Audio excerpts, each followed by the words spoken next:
হান্নান মাসুদ বলছে যে জুলাই সনদের কোনো আইনি ভিত্তি না থাকায় সরকার আমাদের দেশদ্রোহী বানাতে চায়, আমরা সবাই ঝুলে যাব ফাঁসিতে। সবচেয়ে বড় গাদ্দারি করেছে বর্তমান অন্তর্বর্তীকালীন সরকারই। ডক্টর ইউনূস গাদ্দার। কথায় আছে ইট্টি মারলে পাটকেলটি খেতে হয়। ভাইরাল সিদ্দিক এক হুজুর, এই ৩২ ভাঙার সর্বাধিনায়ক তিনি। সেখানে উন্মত্ত নৃত্য করতে তাকে দেখা গিয়েছে। তার পরিপ্রেক্ষিতে আমরা দেখলাম যে ৬ মাস না যেতেই ৩২ নম্বরেই এবার গতকালকে তিনি মবের শিকার হলেন। ধানমন্ডি ৩২ নম্বরে ভাইরাল সিদ্দিক গণপিটুনির শিকার। যে নিজে এক সময় শেখ মুজিবুর রহমানের বাড়ি ভাঙার নেতৃত্ব দিল, সেই এখন ৩২ নম্বরে গিয়ে মারধরের শিকার। ক্ষমতায় তার পদধ্বনি শোনা যাচ্ছে যেভাবে বাংলাদেশটা চলতেছে। আমরা আরেকটা 111 সরকার দেখতে পাচ্ছি। সাড়ে যেই তারিখে বলছে ওই তারিখে নির্বাচন হবে, যেই মাসে বলছে ওই মাসে নির্বাচন হবে। কে কি বললো ওইটা শোনার আমাদের কোনো দরকার। হান্নান মাসুদ বলছে যে সরকার যদি এই সনদের স্বীকৃতি না দেয় তাহলে আমরা সবাই ঝুলে যাব ফাঁসিতে। অথচ সবচেয়ে বড় গাদ্দারি করেছে বর্তমান অন্তর্বর্তীকালীন সরকারই। ডক্টর ইউনূস গাদ্দার। জাতীয় নাগরিক পার্টির এই নেতার বক্তব্য, স্পষ্ট বক্তব্য যে বর্তমান সংবিধানের ভিত্তিতে অনুষ্ঠিত নির্বাচন, এটাতে তারা অংশ নেবে না। এই কারণে কইছি কথাটা যে মুসলিমের বউর মতো যারা সরল আছে তারা মনে করে যে নির্বাচনে এককভাবে অংশ নিয়ে হান্নান মাসুদ বা বাকি যারা আছে তারা আসলে কতটা সিট পাবে, কতটা ভোট পাবে, একটা সংখ্যক পাবে, বাট সরকার গঠন করা বা বিরোধী দলে বসার মতন ভোট ব্যাংক বা সিট তারা কি আদৌ পাবে? ডক্টর ইউনূস তো ভাই নির্বাচনের আগে এই সংবিধান সংশোধন করবে না, এটা মোটামুটি একটা স্পষ্ট অবস্থান হয়ে গেছে, কারণ বিএনপিটা মানবে না। তো সেই জায়গা থেকে যখন হান্নান বলতেছে যে বর্তমান সংবিধানের ভিত্তিতে, তাহলে কি সংবিধান পরিবর্তন হবে নাকি আসলে নির্বাচনের আগে নতুন কোনো নাটকীয় মোড় আমরা দেখতে পাবো? এটা নিয়ে কিন্তু আস্তে আস্তে, কারণ আপনি দেখেন পাটোয়ারির বক্তব্য, এরপরে নতুন বক্তব্য, এগুলো কিন্তু কানেক্টিভ একটা জায়গায়। মাসুদের অভিযোগ আমাদেরকে মূলা ধরিয়ে একটি নির্দিষ্ট রাজনৈতিক দলের সঙ্গে গোপন চুক্তির মাধ্যমে doctor Mohammad Yunus safe exit নিতে চেয়েছেন। ভাবা যায়, হান্নানকে মূলা দিলেন ডক্টর ইউনূস, তাদেরকে মূলা দিছে জাপানি নাকি দেশি। কোরিয়াতে একটা প্রজাতি আছে মুলাসি আদায়া, একটা অফ টপিকের কথা, আমি দেশে থাকতে মূলা খাইতে পারতাম না, কিন্তু কোরিয়াতে এরকম বড় বড় মূলা, কোনো গন্ধ নাই, মুরগির মাংসের সাথে দিয়ে খাওয়া যায়, গরুর মাংসের সাথে খাওয়া যায়, এমনিও খাওয়া যায়, মাছ দিয়ে খুব স্বাদ লাগে। আমাদের দেশের যারা এগ্রিকালচার নিয়ে কর্মকাণ্ড করেন আপনাদের উচিত কোরিয়ান মূলাটার একটা চাষ বাংলাদেশে করা। যাই হোক, আসতেছি আবার আসল মূলায়। তো তার বক্তব্য সকল দলকে পাশ কাটিয়ে একটি দলের সঙ্গে বৈঠক করে নির্বাচনের তারিখ ঘোষণা করা হয়েছে। জুলাই সনদের কোনো আইনি ভিত্তি না থাকায় সরকার আমাদের দেশদ্রোহী বানাতে চায়, সরকার যদি এই সনদের স্বীকৃতি না দেয় তাহলে আমরা সবাই ঝুলে যাব ফাঁসিতে। অথচ সবচেয়ে বড় গাদ্দারি করেছে বর্তমান অন্তর্বর্তীকালীন সরকারই।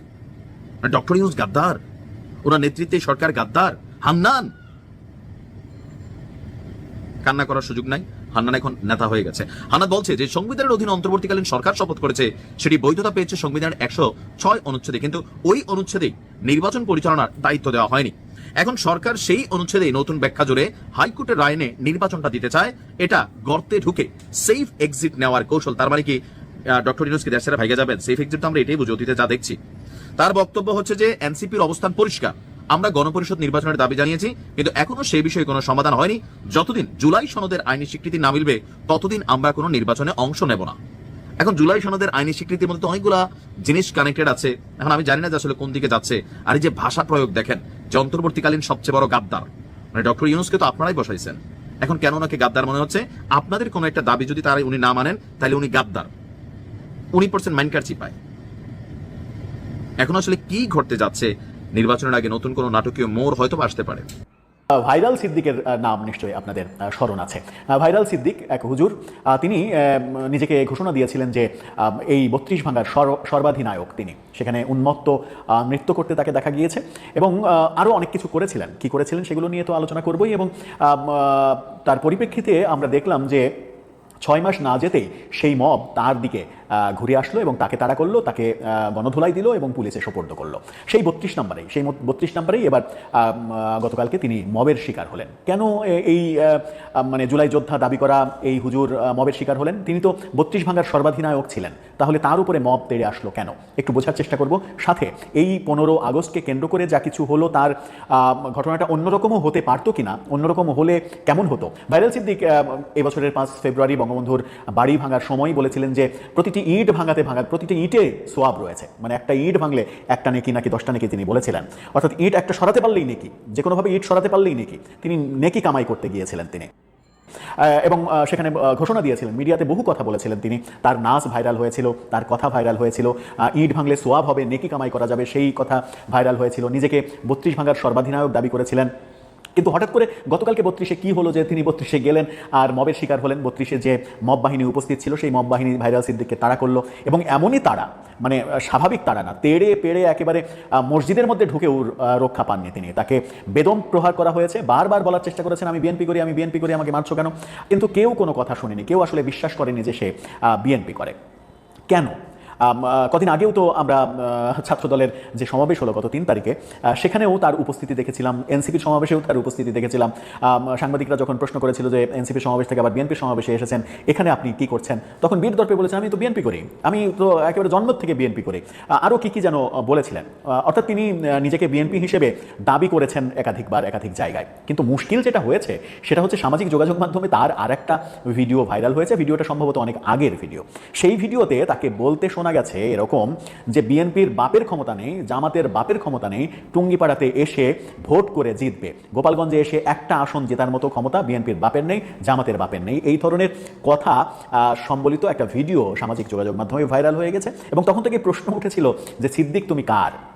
প্রশ্নের সমাধান হয়নি। অবশেষে গতকালকে 32-এ যখন চূড়ান্ত মবের শিকার হলেন, বেদম পিটনি খেলেন, তখন বোঝা গেল যে এই ভাইরাল সিদ্দিক আদতে বিএনপির না। সে একটা সময় আওয়ামী লীগের ছিল, আওয়ামী লীগ করছিল।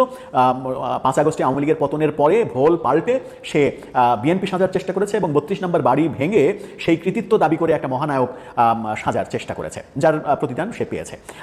গত 1 বছরে বহু আলোচনা হয়েছে, মবকে কেন থামানো হচ্ছে না, মবকে কেন পৃষ্ঠপোষকতা দেওয়া হচ্ছে। এই যে 1 বছর 7 দিন 8 দিন পার হয়ে গেল এই সরকারের, এখনো মব চলছে। এখন মবের পক্ষে যারা কথা বলেছেন তাদের মধ্যে অন্যতম সরকারের প্রধান উপদেষ্টার প্রেস সেক্রেটারি শফিকুল আলম, তিনিও কিন্তু মবের শিকার হয়েছিলেন। মাইলস্টোনে গিয়ে 9 ঘন্টা মবের দ্বারা অবরুদ্ধ থাকতে হয়েছিল তাকে, উপদেষ্টা আসিফ নজরুলকে, শিক্ষা উপদেষ্টাকে। সেই 9 ঘন্টা অবরুদ্ধ থাকার পরেও, মবের শিকার হওয়ার পরেও তিনি বলেছিলেন যে আমাকে 9 ঘন্টা অবরুদ্ধ করে রাখা হয়েছিল, এতে আমি কষ্ট পাইনি, আমার ভালো লাগার জায়গা হচ্ছে কোনো রকমের বল প্রয়োগ না করে, শক্তি প্রয়োগ না করে আমরা ওখান থেকে চলে আসতে পেরেছি।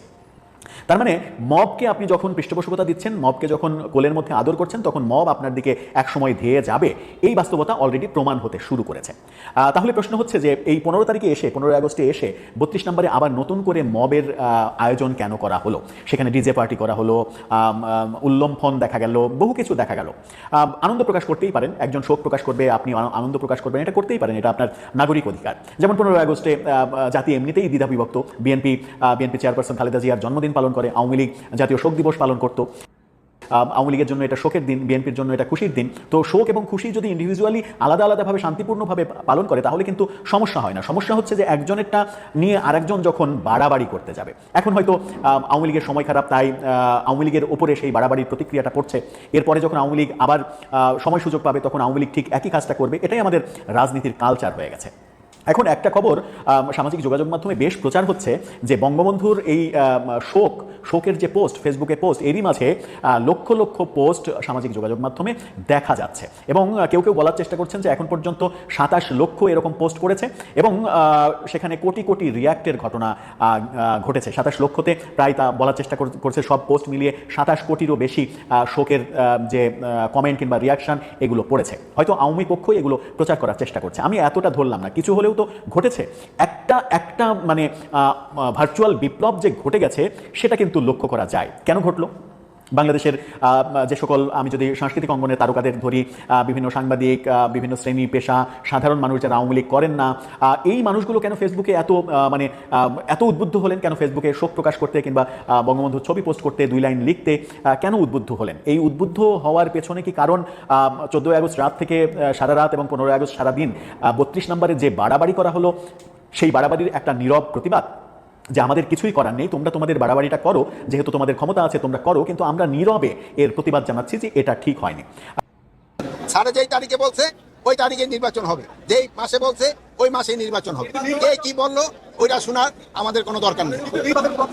নির্বাচনের অনেক আকাঙ্ক্ষিত নির্বাচন, সে তারিখ মানে সময়টা ঘোষণা করেন মাননীয় প্রধান উপদেষ্টা, সেটা ফেব্রুয়ারিতে নির্ধারণ করেছেন। কিন্তু কিছু রাজনৈতিক দলের পক্ষ থেকে ফেব্রুয়ারিতে নির্বাচন হবে না, সেটা জোর গলায় বলছে, এবং এটা নিয়ে প্রস্তাব রাষ্ট্রদ্রোহিতার শামিল। আপনি কি তাই মনে করেন? রাজনীতির ব্যাপারে প্রধান উপদেষ্টা যেটা বলেছে ওর উপরে আমাদের কারো কোনো কথা নেই। সারা যেই তারিখে বলছে ওই তারিখে নির্বাচন হবে। যেই মাসে বলছে ওই মাসেই নির্বাচন হবে। কে কি বললো ওইটা শোনার আমাদের কোনো দরকার নেই। নির্বাচন ঠেকাতে আপনারাই প্রস্তুত। নির্বাচন ঠেকাতে হলো প্রথম প্রস্তুতির দরকার হলো রাজনৈতিক পার্টিগুলি যারা নির্বাচন হবে। তারপর সবার আগে আপনি যদি বলেন যে জনগণ যেসব নির্বাচনে মুখী হয়ে যাবে কেউ এটার বাধা দিতে পারবে না। জনগণ হলো মেয়ে, রাষ্ট্রের ক্ষমতা হলো জনগণের হাতে। জনগণ যেসব চাবে আমি নির্বাচনের দিকে চলে যাব, কারো কোনো শক্তি নাই নির্বাচন বন্ধ করবে। আরে অনেকে তো অনেক কথা বলবে, যেমন আপনি ভাই একটা প্রশ্ন করবেন, উনি আরেকটা করবে, উনি এক একজনের এক একটা মত থাকবে, কিন্তু জনগণ যেসব চাবে কেউ বন্ধ করতে পারবে না। কার সম্বন্ধে এই চার্জার সম্বন্ধে আছে ওই ব্যাপারে আমি এখানে কিছু বলবো। কিন্তু আমার প্রশ্ন হচ্ছে তদন্ত আপনাদের কাছে করা হবে নাকি? কি কোনো ধরনের যেহেতু স্বরাষ্ট্রমন্ত্রী আপনি আছেন, আপনাদের পক্ষে কোনো ধরনের এই অভিযোগগুলোর বিষয়ে তদন্ত করা হবে নাকি? আমরা আমাদের স্বরাষ্ট্র মন্ত্রণালয়ের আওতাধীনে কোনো রকমে কোনো অঘটন ঘটলে ওটা আমরা সাথে সাথে তার আওতায়। আরেকটা জিনিস ভাই আপনাদের অনুরোধ করবো, আপনারা মাদকের বিরুদ্ধে সোচ্চার হন। মাদকের বিরুদ্ধে আপনাদের সোচ্চার হতে হবে, যেহেতু এই মাদক কিন্তু আমাদের সমাজটাকে ধ্বংস করে দিবে আপনারা যদি সোচ্চার না হন। এই আমাদের বাচ্চাদের আর হলো আমরা কিন্তু খুব অসহিষ্ণু জাতি হয়ে গেছি। কোনো কিছু একটা ঘটনা ঘটলে আমরা ছবি উঠেতে যাই, বাট তাদের প্রতিকার করি না। কিন্তু প্রতিকার করা একটা সমাজে যদি কোনো অঘটন ঘটে বা একটা খারাপ কাজ চলতে থাকে, ওইটা প্রতিকার করা আপনাদের ইমানি দায়িত্ব। আপনারা